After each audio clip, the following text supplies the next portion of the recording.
guys, so let's just jump in. This is Eve Sturgis, and you are joining me today for my podcast, Everything's Relative, where I talk about DNA surprises and how people are affected by unexpected results. So if you have been paying attention, you may have noticed a small hiatus in episodes. It was like over 4 or 5 weeks that I didn't get an episode out, and I'll be totally honest, that was an accident, and it was just a result of life getting busy as a mom and a therapist and a podcaster. And look, I'm doing my best, but I'm not perfect, as you know. Or if you didn't know, now you know. I'm sorry about all of that. But I promise that I have been working on it and connecting with people and collecting their stories. It's just been a matter of putting all of the pieces together and getting these episodes out to you. Our producer, Shayna, who was putting everything together each time for the past year and a half and made it sound so cool with all the music and stuff. So she went out and got herself a really reliable job. So we have been transitioning with a new producer, learning each other's vibes and rhythms and figuring out how to put things together in a little bit of a different way. So anyway, I don't know if that's interesting to you or not, but those are the reasons why there was a small break. We want to say thank you and good luck to Shayna. Goodbye. We love you. It was so fun working with you, and I learned so much about sound editing and podcast production. And now Stephanie is editing. Hi, Stephanie. She's awesome. Welcome, Stephanie. It's really exciting to find another woman to work with because for me, it's important to always look for women to work with first before I commit to working with men. So I was so excited when I found Shayna, and then I feel really blessed that she turned me on to Stephanie, because Everything's Relative is about shocking DNA, but really it's about feminism. So let's get back to this episode. Becky Proudfit came into my life this past spring before the world changed into a dark, isolated pandemic place. So we were both at a conference called Alt Summit in Palm Springs. It's this great week of speakers and workshops and keynotes and activities and parties that are all meant to encourage and support women entrepreneurs or business women or female identifying people in the modern business world, whatever that looks like. So it's all sorts of people from all walks of life, from serious business things to new contemporary business things, like being a influencer. There's influencers there, and there's you can go to workshops on how to take the right pictures of your outfits, but you can also go to other classes on how to optimize your SEO spreadsheets or whatever. So anyway, it is a really lovely time. It's in Palm Springs. I went. That's where I met Becky Proudfit. I'm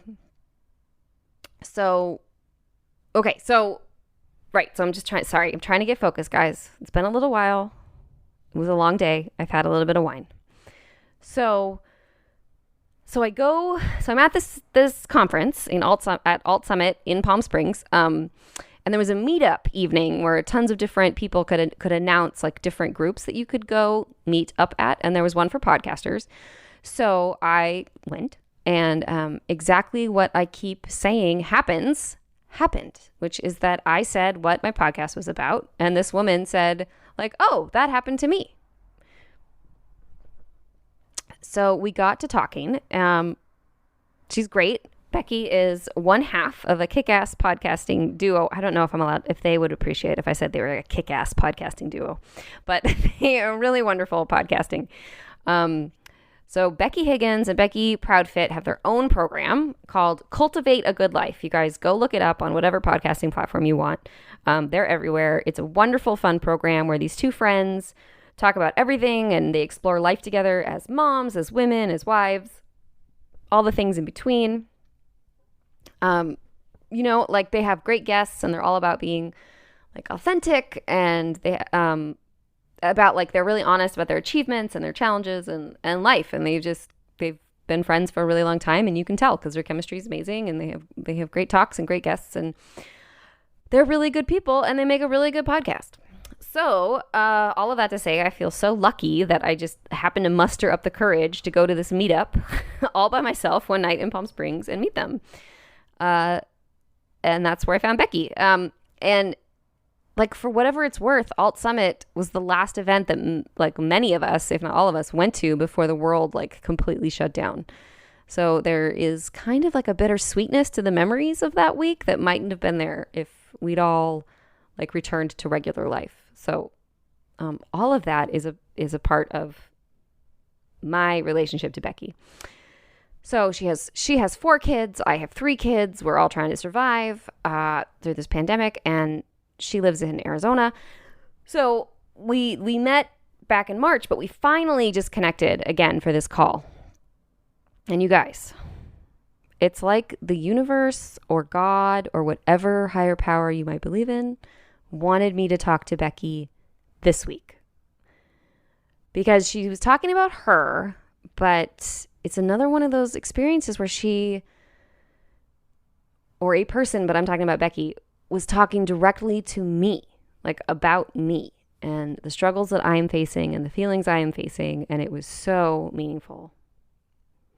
This stuff is really, really hard. The shit's hard, y'all. I am not through it or over it, and I am just in as much muck as everyone else who has had their whole world turned upside down when they least expected it. And along comes Becky Proudfit, full of love, talking about her truth and what she needs for her journey and how sometimes what's good for us isn't always what's easy for us. I just couldn't believe it. And although, like, of course, I say that I couldn't believe it, but I've been around enough to completely believe it. And I just know that like we weren't meant to talk before this week because I wasn't ready to hear what she had to say. So let's roll the tape. Enjoy Becky's eloquence, and I'll meet you to wrap it up in about 30 minutes. So hey, welcome. This is episode 7, season 2, Everything's Relative with Eve Sturgis, and I am Eve Sturgis. So let's talk about your DNA discovery. All right. Yeah. Tell me, you can tell the story however you want in whatever order. I imagine you've told it to friends or or therapists or over, Yes. over a drink. So like, how do you like to tell it? So for me, initially, and I'll kind of get into the story later, but the one thing that I knew was really important for me was to tell the story. And I don't mean on a public forum or on my podcast or something, but really be open about what was going on with the people close to me in my life. Because one thing I recognized really early on was it could turn to shame, and it could go a lot of different ways. And kind of my antidote for that was making sure that I was being honest with myself about how I was feeling, and also open with the people around me that I loved, so that they could be in on like this craziness that I was going through. It was nuts. Yeah. Yeah. No, I think you hit the nail on the head. It's so important to be open about this experience. Yeah. So do you just want me to jump in and tell the tale? Yeah, tell the tale. If you, just do it. And then I'll probably interrupt if there's things perfect. that come up, but you just tell it. You just tell it how you tell it. Okay, perfect. So I have been interested and really fascinated with genealogy for probably 7 or 8 years now. And I had utilized online resources to find pictures and documents to kind of document my family. I thought it's a really interesting work. And if you've ever done it, it's like falling down the greatest kind of rabbit hole, because you start and like 2 hours later, you don't, it feels like you don't even know where you were. Right. So it's kind of this really fun intellectual study for me. And so I had documented over 2,500 people, and I kind of reached a point in my genealogy that I kind of just had roadblocks. Like I had gone back as far as I could go, and I knew that I was going to have. Yeah. I'm sorry. Can we go back? Can we go back to that number that you just dropped really casually? Yeah. 2,500 people in your family? Well, so when you're doing genealogy, you do your direct lines, and then it kind of starts to branch out. So it starts to get really wide when you add in spouses and, my husband and his family. And so it kind of started getting really wide, but I was having depth problems. Like I could not get past a certain depth. And I knew I was going to have to go to Europe or start employing like some of these pretty rash tactics, and that wasn't a super big reality for me. Uh-huh. So we were actually traveling with friends. We were in Iceland, and we were talking about genealogy. And there's on different websites you can access like how you're all related. Mhm. And I was trying to access one of those, and everyone in the car was related. And I had the most genealogy done. And I was like, how is this even like numerically possible for me not to be related to anyone in this car by 12 generations or whatever? And so I bought the DNA test from one of the online genealogy sites solely because I just thought it would be fun to see if that could like break me through the walls that had kind of come up in my research. Right. And literally that was it. So I took the test, bought the test, took the Uh-huh. test, mailed the test in, and seriously forgot about it. Mhm. And then when the test results came back in, it showed a bunch of cousins I didn't know, which really was what I was expecting. Mhm. And it showed a first cousin that I had never heard of. But my first reaction was, we live in Phoenix. And so I Mhm. thought, oh, the sample probably sat in a really hot In the sun. mailbox, right? Like maybe it cooked weird, or I laughed because Yep. my daughter said, "Mom, I just don't understand. If you take a DNA test, like, what if you ate a hamburger right before? Doesn't that show you're going to be related to cows or something?" It Total. was I so mean, cute, so many right? questions. Like, I mean, especially when the results come back with something you don't expect. Like, I think our Yes. brains just start to like put pieces, all the wrong pieces together Oh, that they don't know, totally. just like, just, So yeah. even after I had the results and I knew there were people in my cousin list that I didn't know, but truthfully, I totally expected that. Mhm. I kind of just cast it out of my head. I had just finished chemotherapy for a cancer that I had, and so it was just not the Okay. first thing on my head. And I Right. went home to New York, where I'm from, and I was talking to my mom about genealogy and what I had found, and she said she had no idea, who these people were. And so I went home again and just kind of like forgot about it, sat on it, and really didn't think much of it. And so the next time I went to go do some work on genealogy, I pulled it up and I was noticing some inconsistencies as I was accounting for these new cousins that were genetically related to me. And so I Mhm. called my mom and I was like, "Mom, I'm so frustrated. Like, I don't know what I did wrong. I think I like messed the test up or something." And I was like, literally, the only way for this to be true is if dad is not my father. And Oh my God. Oh my God. Oh my she God. Oh my God. stopped and Mhm. was like, didn't say anything. And Mhm. I literally said it like, there's no way that could be true. Right. Like, well, this is the most And absurd idea on the planet. Yeah. exactly. And then all of a sudden she kind of got quiet and said, "Well, there's a chance he's not your father." And I was like, "Oh my gosh." Like you could What? have said anything to me and I would have believed it over that statement. Like there was just Right. no way that I thought that could be true. Yeah. Yeah. Yeah. And I relate to that.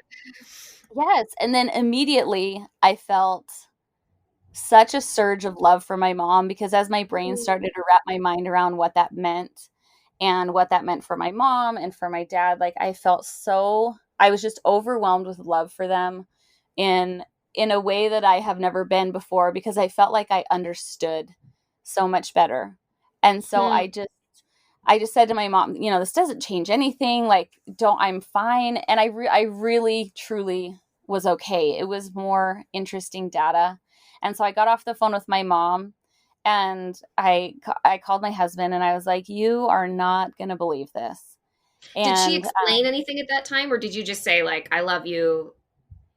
so she said that she had had an affair Mhm. and that she did not remember like his name, or she only knew his first Mhm. name and didn't remember any details. Okay. And for me, I was just so like reeling from the event that I didn't ask any more questions. And so I called my husband and I told him what was going on. And he was just as shocked as I was. And he reminded me, though, he was the one that kind of brought me into remembrance that, like, I had an appointment with my oncologist in a few days later. And because of, I had a really rare, weird kind of cervical cancer.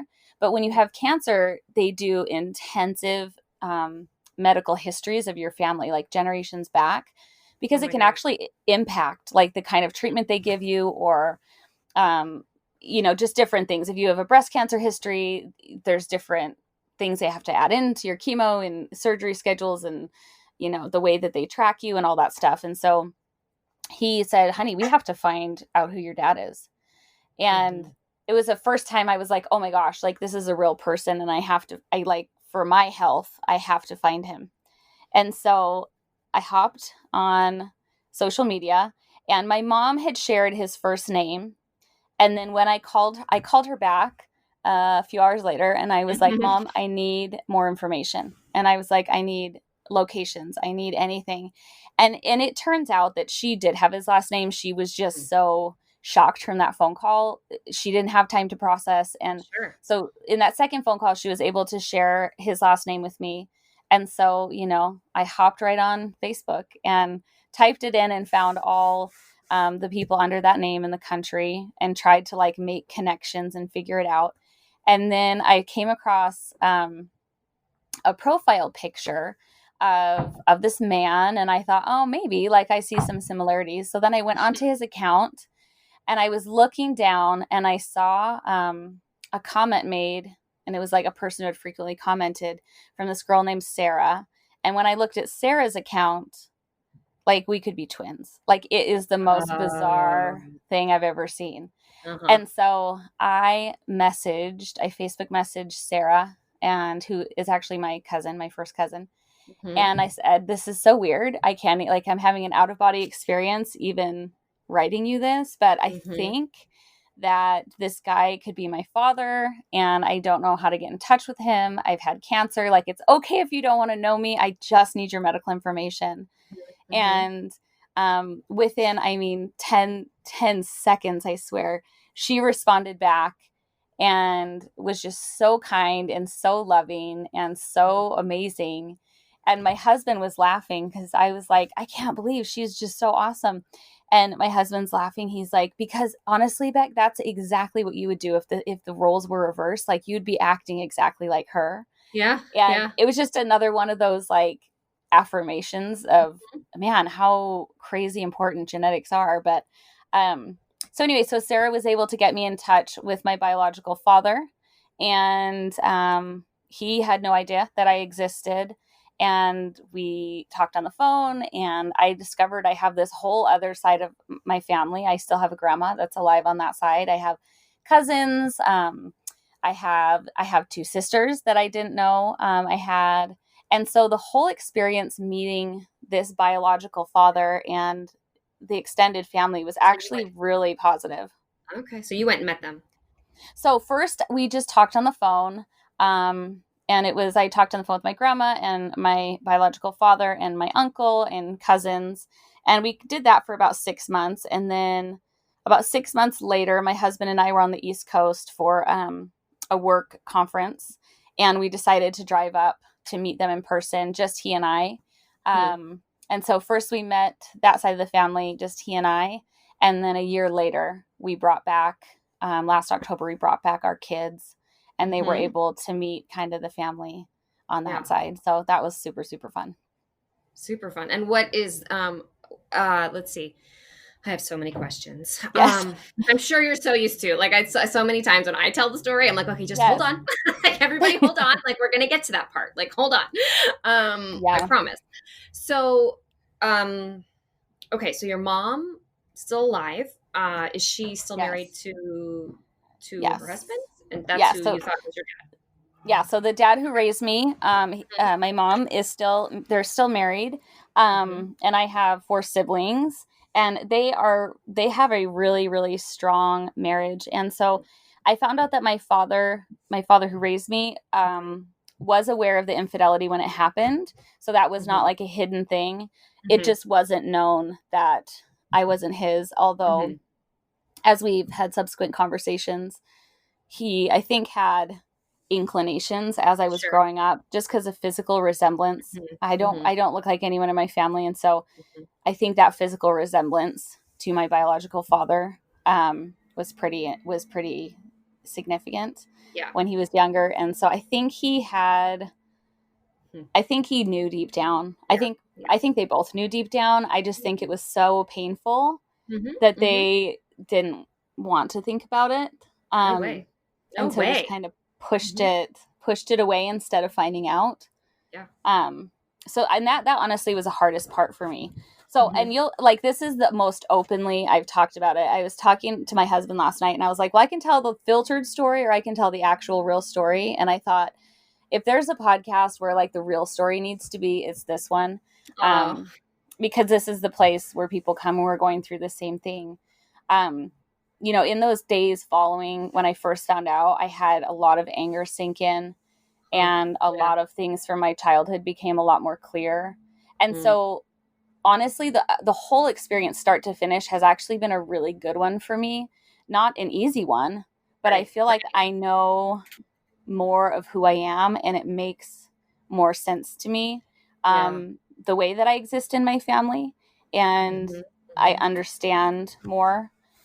It has not been a strengthening experience for me and my parents for sure. Mm-hmm. Um, it's hard, and Yeah. I feel to a certain degree they're still in denial about it. Because I need to talk about it. I need Yeah. to talk about it and be able to talk openly about my feelings. It was a really hard realization for me to realize that when I was going through cancer and needed all that medical information, that my mom made a decision at that point to not share that with me. Yeah. And that is really hard for me as a Mm-hmm. mother to understand. Um, and then understanding that I don't understand, you know what I Right. mean? Yep. And Yep. I do. it's I a lot understand. of, yeah, a lot of complex feelings. Totally. Oh my gosh, Becky. Like, I mean, just yeah. No, I want you to keep telling your story, and then I'll talk about it. This Oh is no. yeah. I mean, I'm so grateful that you feel willing to like share sort of like the more intimate details of the experience because it's so important. And I think like what I heard that really like resonated with me is that good. You said it's been a really good experience, but that doesn't make it easy.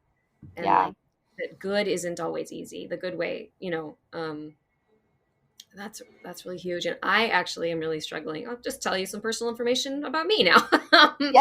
I Like, well, I love guess, it. and now it's going to be on the podcast. Yeah. Uh, I'm really struggling with how to talk to my parents about it, and they know. I mean, we're through the knowing part, but I really need to talk about it. Like, I really need to talk about it, and Hmm. I'm sort of just in this like and so it's just really interesting that we're talking today, like almost like maybe we were supposed to talk today Yeah, totally. because the people that I'm working through it with on my own, like for like a therapist, for example, Mhm. Yeah. there's really a lot of like encouragement for me to just really like sort of break through that wall or break through this discomfort of I'm sort of paralyzed and Yeah. um, it's got to happen. I know it's got to happen, but um, I think it's I hard. think It's hard. I'm for scared. me, it's hard to realize that my parents are very resistant to talking about it and have Mm. made the comment several times, like, "No, we've gotten through this a long time ago. Mhm. We don't want to Yeah. talk about it." But I think when Hmm. it's that difficult to talk about, really highlights the fact that they actually aren't through it and Yeah, probably totally. like really brushed it under the rug. And so it's a really hard dynamic to be in, Yeah. where essentially you're having to put your health and happiness over another person's, and knowing that you're it is going to be a situation in their life that they're going to have to deal with in the same way that you are. And it feels so selfish at times to put my well-being and my need for honesty, because I could so easily be so ashamed that I'm the product of infidelity, and Mhm. Mhm. and That all happens a that lot. comes with that. Mhm. Because when I found out, it made a lot of things from my childhood. I had a great childhood, but there were a lot of times where I felt like I took a lot of heat. My siblings didn't. I knew I was different. It was pretty obvious I was different. I felt like I was treated differently, and kind of coming to terms with the fact that, like, no, I was treated differently. They were way Right. harder on me, and probably that was because of this subconscious shame Mhm. about what they knew, or what my mom knew about my paternity. Yeah. And it's hard to talk about that because I'm a Yeah. mom, and I don't I everyone does the best they can with the circumstances kind of they're given. And so there's equal amounts of grace and complicated feelings of understanding that that is really the reason for a lot of the, traumatic, not traumatic, that's probably a dramatic word, but like, for the harder experiences in my childhood. And it's hard to bring that up. It's hard. I don't want to cause my parents pain. I don't want to be disrespectful in any way. And yet I have to talk about it to be able to remain healthy. And, as I'm working through healing from this, Yeah. Yeah. Becky. it's Wow. complicated. It's so complicated. It's so complicated. And I think also you reflecting back on your childhood and um the way, for me, like the way that memories suddenly like become Yes. just come into picture or come into frame and become clear. And but it's such a like testimony to intuition Yes. and like what something was, that feeling that something was up. And so how Yeah. confusing, and it's nobody's fault. Like I know your parents didn't mean to do Yes. this, and I know my parents didn't mean to do this, but for me, like I've really struggled trusting myself my whole life. Like Hmm. and I think that for me, like my intuition, I'm like just now having to be like, oh no, I was right all that time. Like I do know what I'm thinking, I do know what I'm feeling, I do. There is something to be said about those feelings that I had nowhere to put Hmm. all As that you said time. that, I totally got chills because I explained that to my husband before I knew about all this. As we're, raising kids together, I'm Hmm. like, I didn't trust myself as a child or Hmm. as a young adult. And Hmm. I don't know why I didn't trust myself, but I need to have my kids trust themselves. So how do we help the kids to trust Yeah, themselves? Because yeah. that was something that came up so often. Mhm. But I think you're right. I think that intuition, we often doubt ourselves. And I knew on every level that I was different. Like I just knew, even though I wasn't noticeably different. You know what I Mhm. mean? I 100% know what you mean. I Yeah. 100% know what you mean. On an It's, intimate level, I am relating to yes. you. Well, and it's interesting how that's played into the work that I do now. And that's why I say it's been like a really healthful experience for me because as I stayed at home when my kids were younger and kind of returning back to work, having the podcast, I did a lot of public speaking. And then now I've really, this experience kind of highlighted in my mind and in my life the power of my intuition and the truthfulness of my intuition. Mhm. And I kind of help women with the coaching. I do a very specific kind of niche coaching that involves basically articulating the jumble in your head and the thoughts in Mhm. your head and articulating that into words and being able to create for ourselves like a script of what is actually true about us. And my intuition is 100% that it's essentially Yeah. allowing women to be empowered by their intuition and to trust themselves. And so, that work is so meaningful to me, but I don't know that I ever would have gotten there had I not had this experience. So Right. I don't regret it. To me, it feels like there's just more people to love. And Mhm. even with Mhm. my parents, and I'm 100% sure they don't feel this way, I Right. even feel like I know my parents more authentically. Oh, 100%. Um, Oh, yeah, totally. and I will say I don't think it's brought us closer together because we're still 2 years later figuring out like Mhm.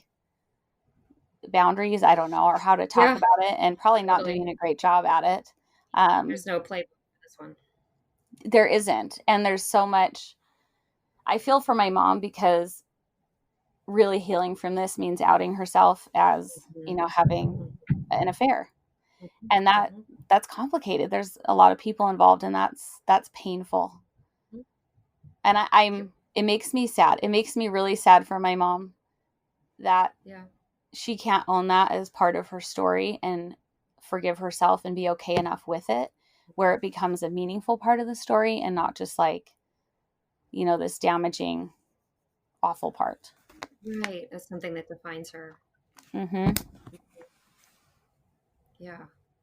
And what do your children understand of the situation? So we were very open with our children. In both of our families, there's been divorce and, various infidelities. And so it's not a completely foreign concept to them. Of course, we tried to we tried to keep it as appropriate as possible so they don't know like the nitty-gritty details, but they do understand that I have a different biological father. And so for my older children, they understand what that means. The younger children will connect the dots when Right, they're later in older. life. And, I'm not going to do that for them. As it becomes appropriate, they'll probably connect those dots for themselves. And we just shared with them that it's a really, really hard thing for grandma and grandpa, and it's a really hard thing for us, but that our job is to take, circumstances that we find ourselves in and to love and to try to do the best we can to make it through. And so when we took them to meet the family, we let them know it's okay to have loving feelings towards them. Like, this is how Heavenly Father makes like good things happen out of really bad circumstances. And so for them, they kind of feel like we do, just that our family's expanded and we get to know and love more people. And so they've really dealt with it quite well. They're pretty into it when they got to meet, another great grandma and another uncle and more cousins. My cousin Sarah, who I mentioned in the beginning, Yeah, twin. who's probably the one that I'm closest to. She has a daughter that is literally like 2 days apart from my daughter, and the two of them, when they met, it was the cutest thing. It's like they're Siamese twins. Like they can't. So fun. Yeah, It's just so fun. And yeah, so it's been a lot of good, and I think my kids have adjusted well. I think if we had tried to shield them from it, it would have made it way harder for me, and it would have made it harder for them too. Yeah. Well, and like we just said, we were just talking about that intuition. How could you keep children from like knowing that something's going on and Well, things and I are think amiss? when you don't talk about it, essentially you're reaffirming a shame narrative of, we don't talk about this because we're ashamed of it. And I'm not ashamed of it. I'm not ashamed of the fact that I'm, was born from infidelity. Like I'm totally fine with it. I feel great about who I am and feel great about the increased understanding I have of who I am. Yeah.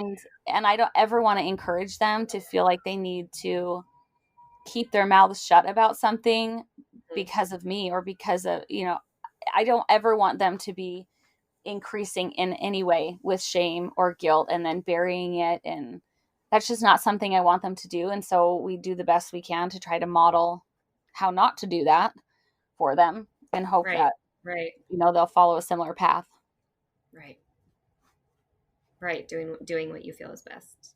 Doing the best you can and hoping it works out. I know. Having children is so hard. But at the end of the day, and this is where I come with now, even doing this interview, at the end of the day, there's pain involved both ways. So there's pain if you tell your story of what that will mean, but there's also pain if you don't. And so you kind of have to decide for yourself which is the more intolerable pain. And for me, it always and forever will be not being truthful and honest and embracing my life. Yeah. And so that's kind of what leads me to talk about it, is because it is what makes me more aligned with who I am. And it's how I don't have, feelings when I'm having relationships with people like, oh, if you only knew everything, you don't even know everything about me, because that essentially keeps me from having close relationships with other people. Right. Now you can just bring your whole authentic self to the dynamic. Exactly. Yeah, I think that's lovely. I think you're right. And the last thing I always ask people is, if somebody is listening right now that has just found out about like this whatever you want to call it, a DNA surprise or an NPE. What do you have advice for anybody or anything you wish you'd known or thoughts about that first experience? So it's kind of the same advice I'd give anyone who finds anything crazy happening in their life, whether it's, any kind of paternity thing or cancer or any huge life change, that really the new information is data. That's really it. The new information's data, and you're the same person you were before you found out. And all this data is going to bring you is more understanding. So the data is nothing to fear. It's not like, sometimes people don't go get mammograms because they are just so stressed out about finding out any information. But the cancer, if you have cancer, it exists whether or not you find out. So nothing is actually changing. You're just given more information so that you can be more intentional with how you move forward in your life. And don't be afraid of the information, because information gives us the ability to make choices and have greater understanding and growth and all the things that we're meant to have in this life. And it's all gonna be okay. It's all gonna be okay, because you are not any different. Right. Oh, yeah. Amazing. Becky, you're amazing. Well, thanks. I'm so glad you had me on. I'm so glad we got to meet. And so cool that, I don't know, it just feels, you just never know when somebody's going to come into your life that is really going to maybe offer something as a, I don't know, like I don't know how to, I don't know how to describe what you're doing for me right now, because of course, like, this is for the podcast, but it just really feels like for some reason I was supposed to talk to Becky today for me. I'm so glad. It just really feels it just feels really powerful. Well, and that's kind of the wrap up of why podcasts like this and talking about owning our stories and talking about our stories is so impactful. I heard a quote, and it said that your story may one day become someone else's survival guide. And that just rang so true to me, because that's what we deal with in the work that I do, is the power of stories and the power of your story, and where you sit inside of your story. And the thing is all of it is for the good. If we just can be open, if we can let go of shame and just allow it to be used for the good, it will be. And the impact of conversations like these and conversations I've had with people that have been my survival guides have changed my life. And so I could never not share and offer that to someone else. Mm-hmm. Well, I, for one, am grateful for that. Yeah. I'm just sort of stunned right now. Yeah, I'll let you go back to your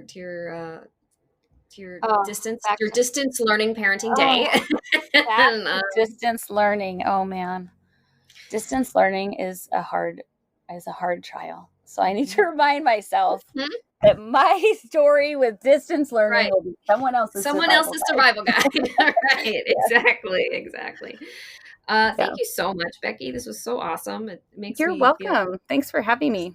I'm just really, for lack of like a better word, like tripping out about about like going to alt and then being at that podcast meeting and then you, and it just is all feeling synchronistic right now. So aren't those it's just so great when that happens in life, when you realize just the cyclical nature of all of these different crazy journeys we all go on. And it's such an honor to be able to play a role in the life of other people and have other people be part of my life. And we're so blessed with podcasting. I mean, obviously I'm a podcaster.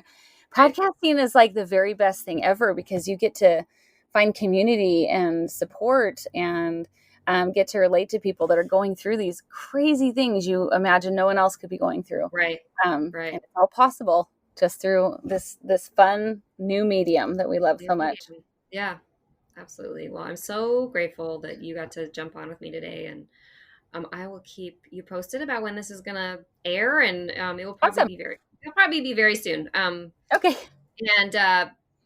And I mean, like, there's very boring details, like our sound editor got a new job, so I'm in the middle of a new one, so we're on this accidental hiatus. But the ball is rolling. It's just a little off track right now, but everything will be up soon, and I'll keep it, and of course, if you think of something that you want out, I'll take it out, or if you no, you're good. All that.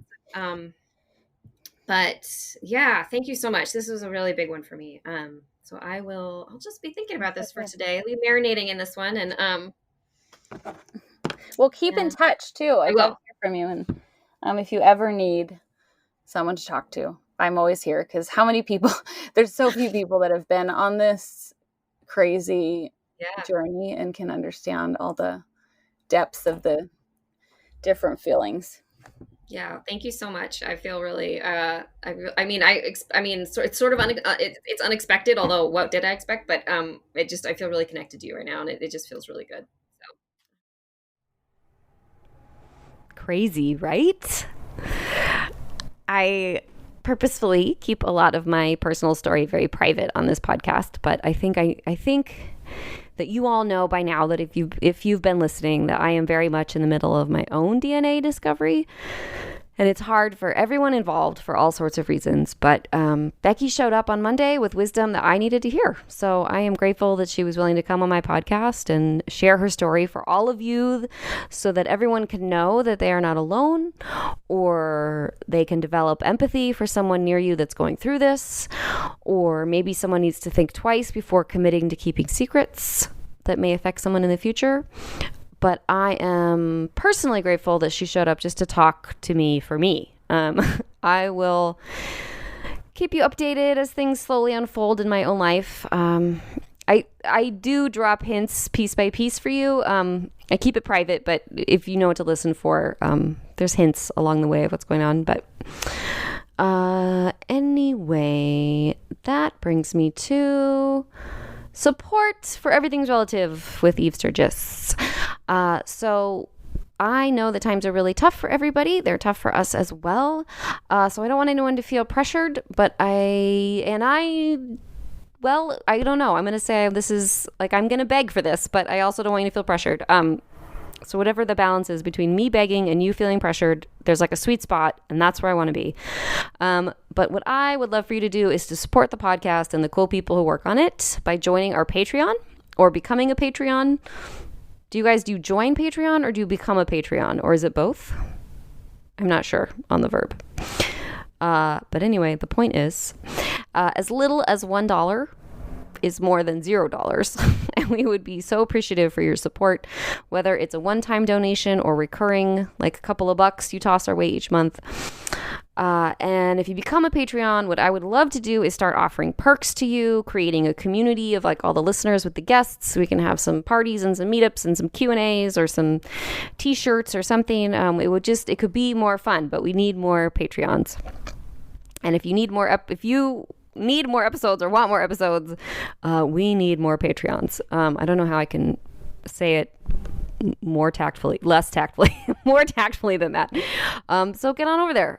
We are Everything's Relative with Eve Sturgis. We are a podcast. And if you can't, that's okay. Instead, if you really want to support us, I would love it if you could go over to Apple Podcasts and just like rate Everything's Relative with Eve Sturgis. Give me a couple stars and write a nice review. Write a note about listening and what you think. That would be super, super cool. So those are the ways. And another way you could be awesome is if you followed us on Instagram. So you go over to Instagram and go to Everything's Relative Podcast. And that's where all the news is going to be anyway. So that's where you should be if you want to stay up to date. So speaking of up to date, I'm going to try my darndest to be back in exactly 2 weeks with episode 8, stay consistent, and do what I've been doing for the past year. I've got some really great stuff. I'm super excited to work with Stephanie and get all these episodes out to you. In the meantime, wash your hands, wear a mask, register to vote. Thank you so much. Goodbye. Everything's Relative with Eve Sturgis is produced by Kaylin Egan and Eve Sturgis. Eve Sturgis is a licensed marriage and family therapist in the state of California, but the conversations she has on the podcast are not therapy sessions. Logo design by Ivy McNally and music used with permission by Goodbye the Band.